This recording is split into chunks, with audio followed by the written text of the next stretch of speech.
मैं डांगे सुनील चौधरी आप सभी का आपके अपने स्टडी मेंटर यूट्यूब चैनल पर हार्दिक स्वागत करता हूं। आज हम आपके सामने लेके आए हैं new NCERT class 8 subject science का चैप्टर। अपना नंबर है 4th, जिसका टाइटल है दहन और ज्वाला। इससे पहले हमने क्लास 8 के जनरल साइंस के 3 चैप्टर कंप्लीट कर लिए हैं। हम आपके सामने जो भी वीडियो लेके आते हैं उसमें हम केवल उन्हीं महत्वपूर्ण बिंदुओं को लेते हैं जो एग्जाम की दृष्टि से आपके लिए फायदेमंद हो, और जो अनचाहे बिंदु हैं, अनचाहे जो पॉइंट हैं, वो हम अपने इस वीडियो में संकलित नहीं करते। हम आपको अधिक से अधिक सरल भाषा और चित्रों के माध्यम से समझाने का प्रयास करते हैं ताकि आपको आसानी से समझ में आ जाए। अगर आप इस चैनल पर नए हैं तो सबसे पहले आप चैनल को सब्सक्राइब करना ना भूलें। तो चैनल को सब्सक्राइब करें, और अगर वीडियो पसंद आए तो वीडियो को लाइक शेयर करना ना भूलें। तो शुरू करते हैं आज का अपना टॉपिक, दहन और ज्वाला। सबसे पहला बिंदु है मैग्नीशियम जो होता है वो जलकर ऑक्साइड बनाता है। तो मैग्नीशियम को हम जलाएंगे तो उससे कौन सी गैस निकलेगी? ऑक्साइड गैस वो उत्पन्न करता है, और ऊष्मा तथा प्रकाश उसके साथ ही उत्पन्न होता है, क्योंकि जलने पर वो हमें ऊष्मा देगा और उसमें लाइट आ जाएगी, प्रकाश वो देता है। काष्ठ कोयला मतलब काठ जो होता है, लकड़ी कोयला जो होता है, वो वायु में जलकर कार्बन डाइऑक्साइड, ऊष्मा और प्रकाश देता है। तो जो चीज़ जलेगी वो ऊष्मा और प्रकाश तो देगी ही, मगर मैग्नीशियम जलेगा तो वो ऑक्साइड बनाएगा, और जब काष्ठ कोयला जलेगा तो वो कार्बन डाइऑक्साइड बनाएगा। बस यही इसमें अंतर है, और दोनों जलेंगे तो ऊष्मा और प्रकाश दोनों ही देते हैं। अगला बिंदु है रासायनिक प्रक्रम, मतलब ऐसा प्रोसेस जिसमें पदार्थ जो होता है वो ऑक्सीजन से अभिक्रिया करके, मतलब ऑक्सीजन से वो रिएक्शन करके हमें क्या देता है? ऊष्मा प्रदान करता है। तो ऐसा रासायनिक प्रक्रम जो है वो दहन कहलाता है। तो इस चैप्टर का जो टाइटल है वो दहन और ज्वाला है। तो हम समझ गए दहन क्या होता है, मतलब वो ऐसा पदार्थ जो ऑक्सीजन के साथ रिएक्शन करके हमें ऊष्मा देगा, वो दहन कहलाएगा। जिस पदार्थ का भी दहन होता है, मतलब जो जलता है, वह दाह्य कहलाता है, और इसे हम ईंधन भी कहते हैं। आपने अपने घरों में देखा होगा, कुछ भी हम जलाते हैं तो उससे हमें प्रकाश उत्पन्न होता है, वो हमें ऊष्मा देता है, तो उसे हम ईंधन भी कहते हैं। और वो क्या होता है? दहन के रूप में हमें वो प्रकाश और ऊष्मा प्राप्त होती है, मतलब उसे जलाने पर। ईंधन जो होता है वो कई प्रकार का हो सकता है। ईंधन ठोस भी हो सकता है, ईंधन लिक्विड के रूप में भी हो सकता है, और ईंधन जो है वो गैस के रूप में भी हो सकता है। इस प्रकार हम ईंधन को 3 रूपों में प्राप्त कर सकते हैं। अगला महत्वपूर्ण बिंदु है सूर्य से हमें, आप सुबह देखते होंगे जो सूर्य चमकता है उससे हमें ऊष्मा मिलती है, और प्रकाश जो है वो नाभिकीय अभिक्रियाओं, मतलब न्यूक्लियर जो रिएक्शन है उसके द्वारा सूर्य से हमें ऊष्मा और प्रकाश प्राप्त होता है। तो ये भी रिएक्शन का ही एक प्रभाव माना जाता है।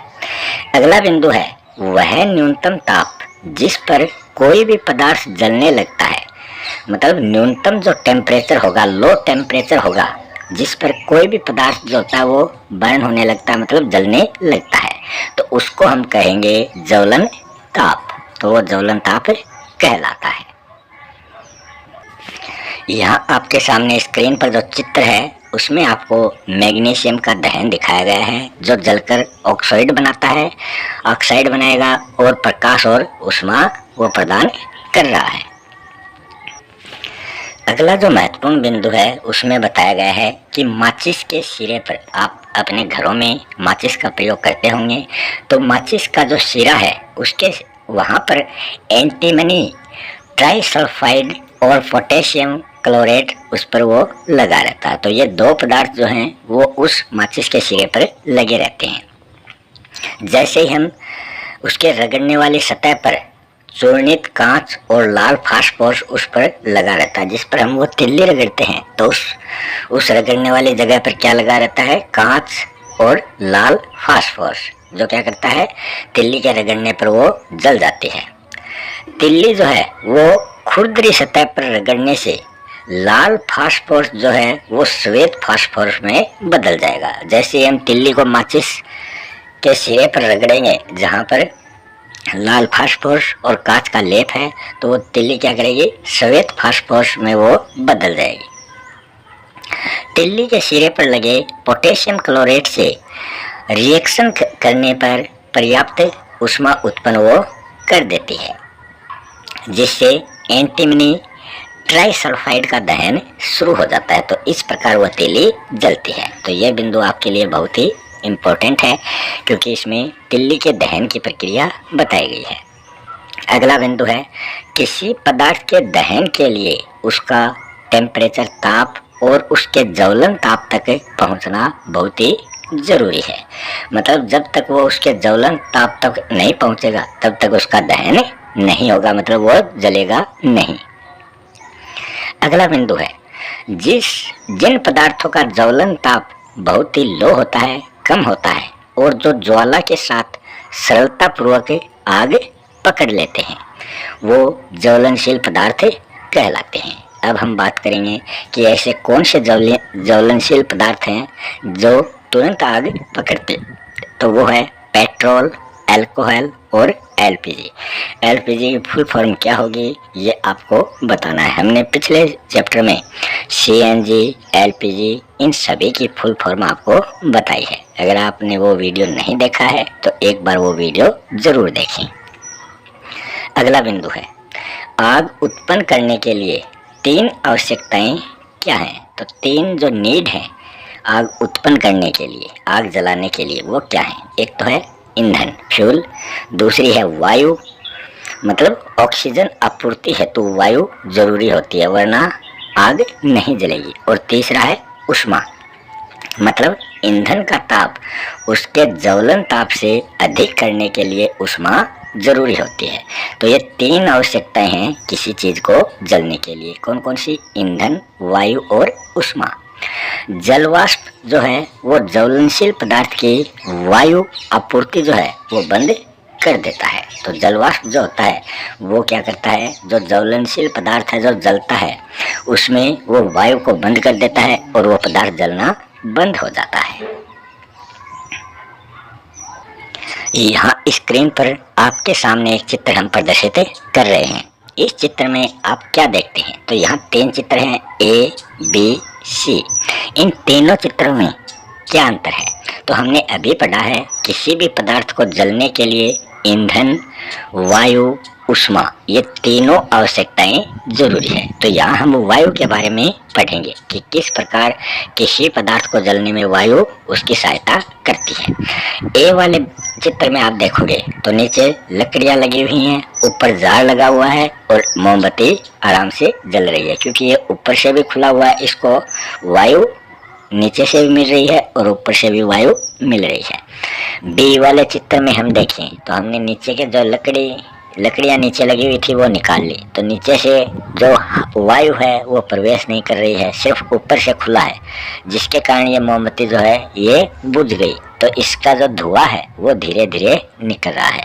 सी वाले चित्र में हम देखें तो हमने नीचे से भी इसको बंद कर दिया, ऊपर से भी इसको बंद कर दिया। तो क्या देखते हैं, मोमबत्ती पूरी तरीके से बुझ गई है, बंद हो गई है, उसमें धुआं भी नहीं निकल रहा। इसलिए इन चित्रों से हम क्या समझे हैं? इन चित्रों से हम यही समझे हैं कि किसी भी पदार्थ को जलने के लिए उसे वायु की जरूरत होती है। अगर उसको वायु मिलती रहेगी तब तक तो वो जलता रहेगा, और वायु नहीं मिलेगी तो वो बंद हो जाएगा। अगले बिंदु की हम बात करें तो उसमें है, पेट्रोल व तेल में लगी आग को जल के द्वारा नियंत्रित नहीं किया जा सकता। कि पेट्रोल और तेल में अगर आग लग जाती है तो हम उसे जल से बुझाने का प्रयास करते हैं, पानी से बुझाने का प्रयास करते हैं और वो नहीं बुझती है। विद्युत उपकरणों में लगी आग को कार्बन डाइऑक्साइड मतलब CO2 जो गैस होती है कार्बन डाइऑक्साइड, वो सबसे अच्छा अग्निशामक मानी जाती है कि लाइट वाले जो उपकरण हैं उनमें आग लग जाती है तो हम उस पर पानी नहीं डाल सकते, क्योंकि पानी डालेंगे करंट आने का भय रहेगा। तो हम उसको कार्बन डाइऑक्साइड से युक्त जो अग्निशामक होता है उसके द्वारा उस पर नियंत्रण पाया जाता है। यह ऑक्सीजन से भारी होने के कारण आग को कंबल की तरह लपेट लेती है। कौन? कार्बन डाइऑक्साइड, जो ऑक्सीजन से भारी है। जलने में ऑक्सीजन मदद करती है और ये ऑक्सीजन के ऊपर इस प्रकार अपनी परत चढ़ा लेती है जैसे कि किसी इंसान पर, कोई इंसान जल रहा है और उस पर हम कंबल से उसको ढक देते हैं तो वो आग बुझ जाती है। वही काम ये कार्बन डाइऑक्साइड करता है। इससे क्या होता है, ईंधन और ऑक्सीजन का संपर्क जो है वो टूट जाएगा और आग क्या हो जाएगी, बुझ जाएगी। सिलेंडर से छोड़े जाने पर कार्बन डाइऑक्साइड क्या करती है, फैलती है और ठंडी वो हो जाती है।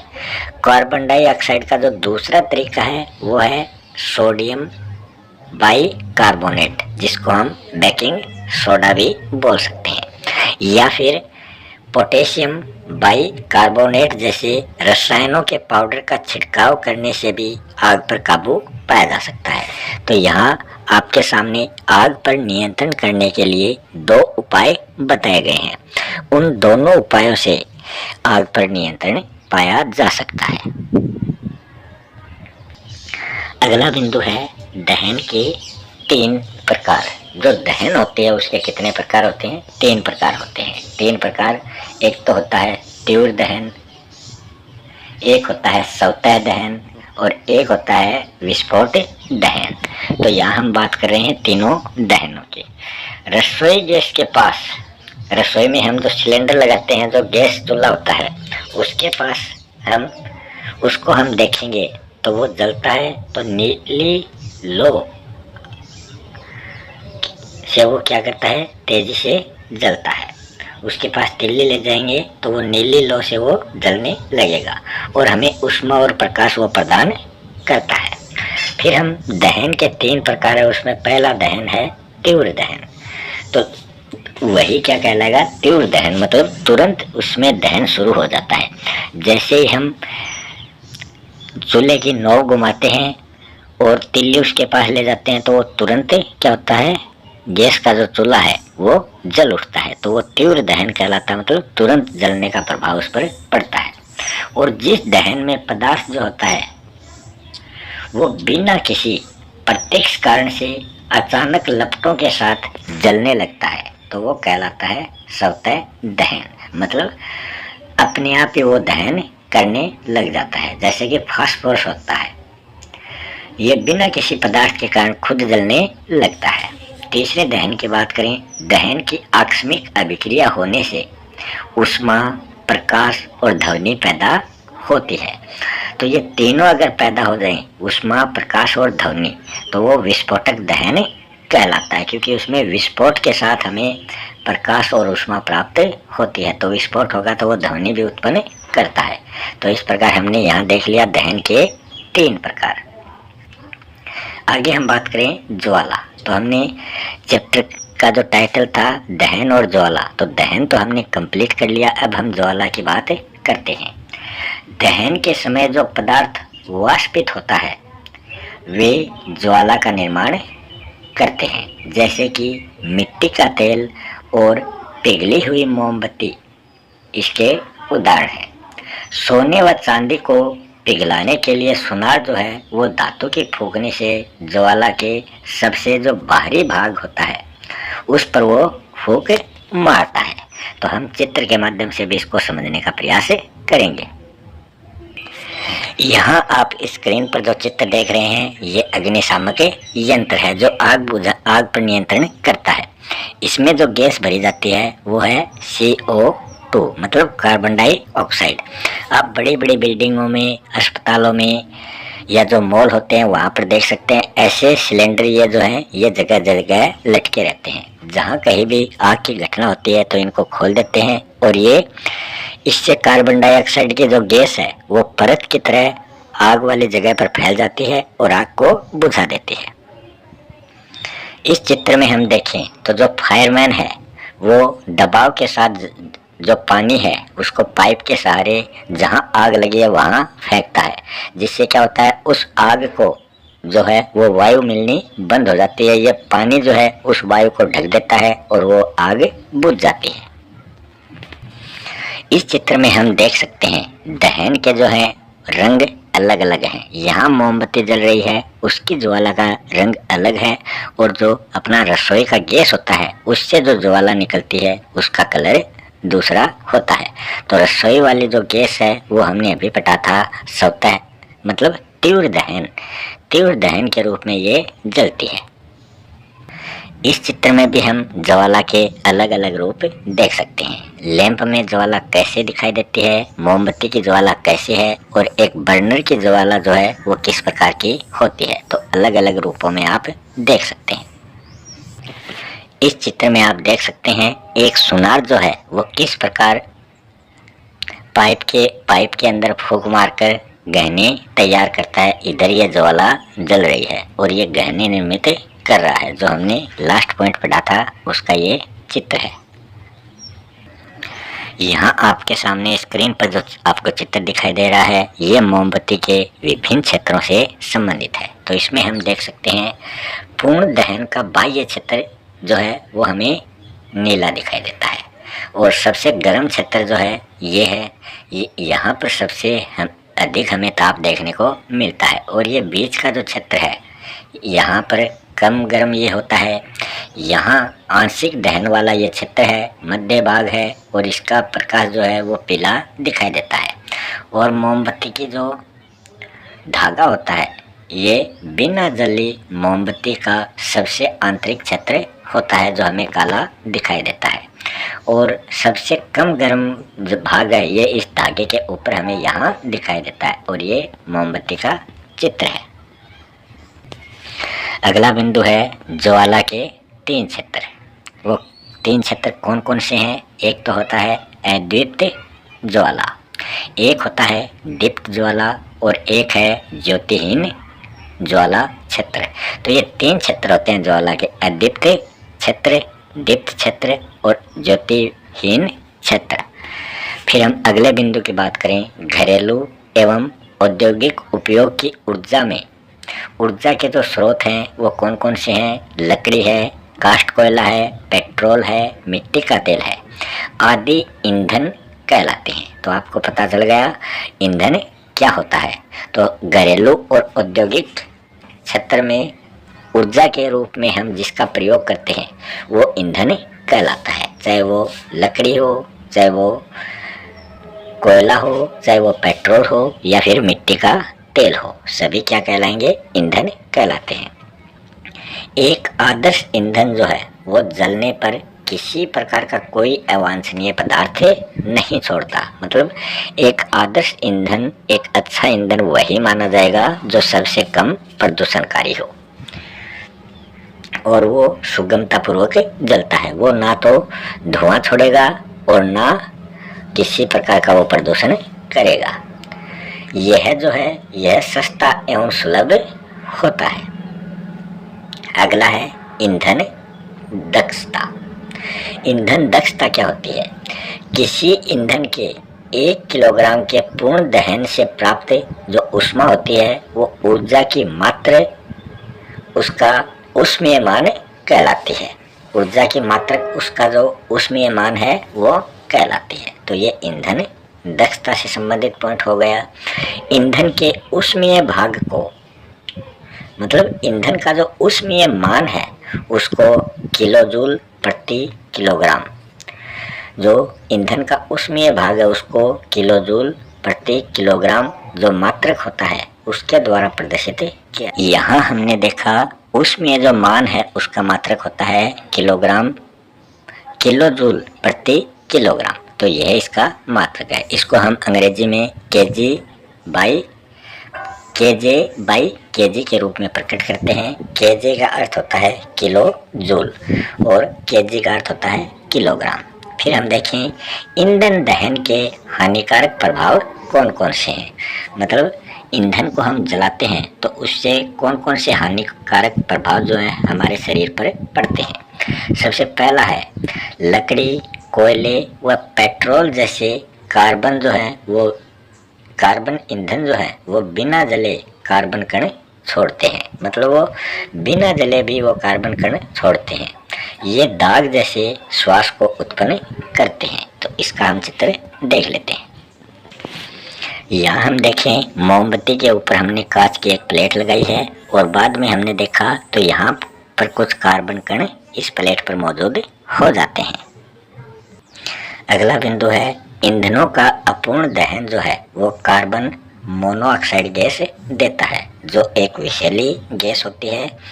बंद कमरे में कोयला जलाने पर इंसान की क्या हो जाती है, कभी कभी मृत्यु भी हो सकती है। तो ये भी इसका एक हानिकारक प्रभाव है।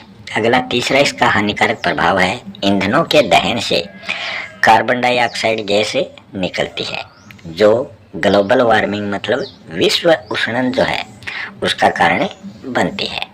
इसमें क्या होता है, इससे पृथ्वी का जो टेम्परेचर है वो ग्रोथ कर जाता है, उसमें वृद्धि होती है और निचले क्षेत्र जो है, जो भी ढलान वाले क्षेत्र हैं वो पूर्णतः जलमग्न हो जाते हैं। क्योंकि अधिक गर्मी पड़ने से क्या होगा, जो पहाड़ों पर बर्फ जमी है वो पिघल कर निचले क्षेत्र में आएगी और वो निचले क्षेत्र जो है वो पानी से पूरी तरह भर जाते हैं और वहाँ पर बाढ़ आ जाती है। अगला चौथा इसका जो हानिकारक प्रभाव है वो है कोयले व डीजल के दहन से सल्फर डाइऑक्साइड गैस निकलती है जो दमघोटू और संक्षारक गैस मानी जाती है। पेट्रोल इंजन नाइट्रोजन के गैसीय ऑक्साइड छोड़ते हैं। जो भी पेट्रोल के इंजन होते हैं वो नाइट्रोजन के गैसीय ऑक्साइड को छोड़ते हैं। सल्फर और नाइट्रोजन के ऑक्साइड जो हैं वो वर्षा जल में घुलने से अम्ल वर्षा उत्पन्न करते हैं। मतलब जो एसिड रेन होती है वो सल्फर और नाइट्रोजन के ऑक्साइड घुल जाते हैं, उसके कारण जो वर्षा होती है वो एसिड रेन कहलाती है। एसिड रेन जो होती है वो फसलों, भवनों और मृदा के लिए बहुत ही हानिकारक होती है। आपने देखा होगा जो संगमरमर का ताजमहल बना हुआ है वो भी कहीं कहीं पर काला काला हमें दिखाई देता है। तो वो काला होने का क्या कारण है, वो भी एक अम्लीय वर्षा का ही कारण माना जाता है। तो इसी प्रकार आज का अपना ये वीडियो यहीं समाप्त होता है। मिलते हैं अगले वीडियो में किसी नए टॉपिक के साथ। तब तक के लिए आप सभी का बहुत बहुत धन्यवाद।